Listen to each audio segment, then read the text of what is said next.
नमस्कार दोस्तों, आपका स्वागत है मेरी नई YouTube वीडियो में। आज मैं आपको अमरनाथ यात्रा के पुराने रहस्य के बारे में बताने जा रहा हूँ। सो गाइस, मेरी वीडियो को पूरा देखें और मेरे चैनल को सब्सक्राइब कीजिए एंड मेरी वीडियो को जरूर लाइक करना एंड प्लीज बेल आइकन को जरूर प्रेस कर लीजिए।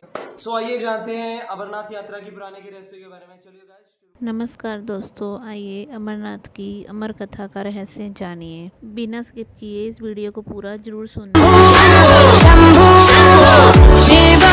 केदारनाथ से आगे है अमरनाथ और उससे आगे है कैलाश पर्वत।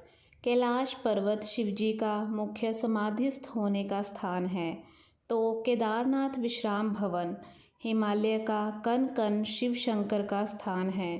बाबा अमरनाथ को आजकल स्थानीय मुस्लिम लोगों के प्रभाव के कारण बर्फानी बाबा कहा जाता है, जो कि अनुचित है। उन्हें बर्फानी बाबा इसलिए कहा जाता है कि उनके स्थान पर प्राकृतिक रूप से बर्फ़ का शिवलिंग निर्मित होता है।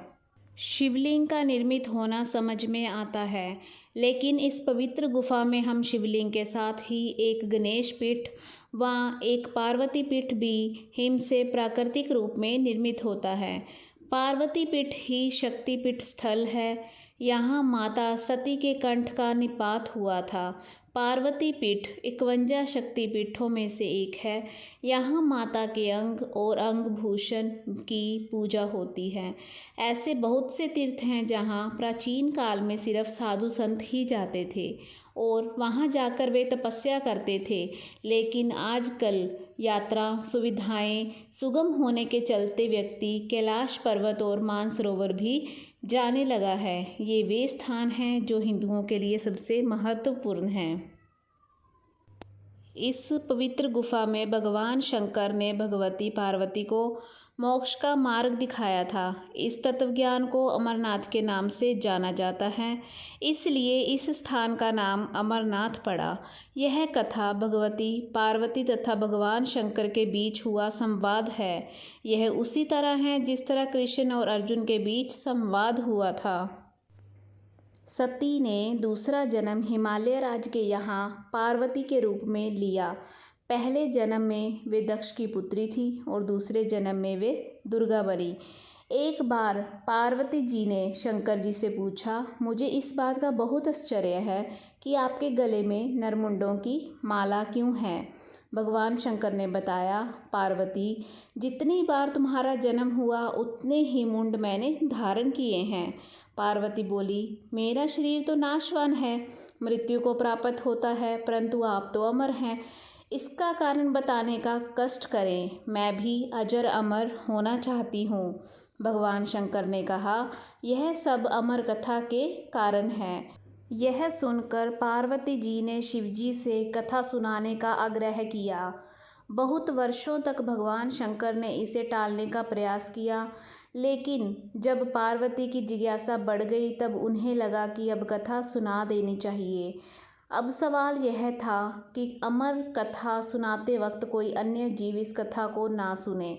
इसलिए भगवान शंकर 5 तत्वों पृथ्वी, जल, वायु, आकाश और अग्नि का परित्याग करके इन पर्वतमालाओं में पहुंच गए और अमरनाथ गुफा में भगवती पार्वती जी को अमर कथा सुनाने लगे। अमरनाथ गुफा जाते वक्त शिवजी जी ने क्या क्या त्याग दिया।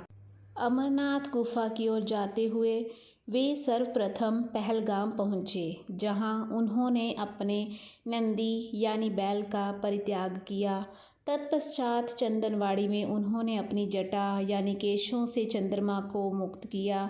शेषनाग नामक झील पर पहुंचकर उन्होंने अपने गले से सर्पों को भी उतार दिया। प्रिय पुत्र श्री गणेश जी को उन्होंने महागोंस पर्वत पर छोड़ देने का निश्चय किया। फिर पंचतरणी पहुंचकर शिवजी ने 5 तत्वों का परित्याग किया। सब कुछ छोड़कर अंत में भगवान शिव ने इस अमरनाथ गुफा में प्रवेश किया और पार्वती जी को अमर कथा सुनाने लगे। जब भगवान शंकर इस अमृत ज्ञान को भगवती पार्वती को सुना रहे थे, तो वहाँ एक शुक का बच्चा भी यह ज्ञान सुन रहा था। पार्वती कथा सुनने के बीच बीच में हुंकारा भरती थी। पार्वती जी को कथा सुनते सुनते नींद आ गई और उनकी जगह पर वहाँ बैठे एक शुक ने हुंकारी भरना प्रारंभ कर दिया। जब भगवान शिव को यह बात ज्ञात हुई तब वे शुक को मारने के लिए दौड़े और उसके पीछे अपना त्रिशूल छोड़ा। शुक जान बचाने के लिए तीनों लोकों में भागता रहा। भागते भागते वह व्यास जी के आश्रम में आया और सूक्ष्म रूप बनाकर उनकी पत्नी वाटिका के मुख में घुस गया। उनके गर्भ में वह रह गया। ऐसा कहा जाता है कि ये 12 वर्ष तक गर्भ के बाहर ही नहीं निकले। जब भगवान श्री कृष्ण ने समय आकर इन्हें आश्वासन दिया कि बाहर निकलने पर तुम्हारे ऊपर माया का प्रभाव नहीं पड़ेगा, तभी ये गर्भ से बाहर निकले और व्यास जी के पुत्र कहलाए। गर्भ में ही इन्हें वेद, उपनिषद, दर्शन और पुराण आदि का सम्यक ज्ञान हो गया था।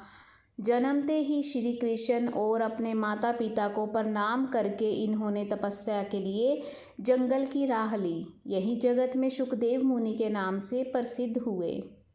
श्री अमरनाथ की यात्रा के साथ ही कबूतरों की कथा भी जुड़ी हुई है।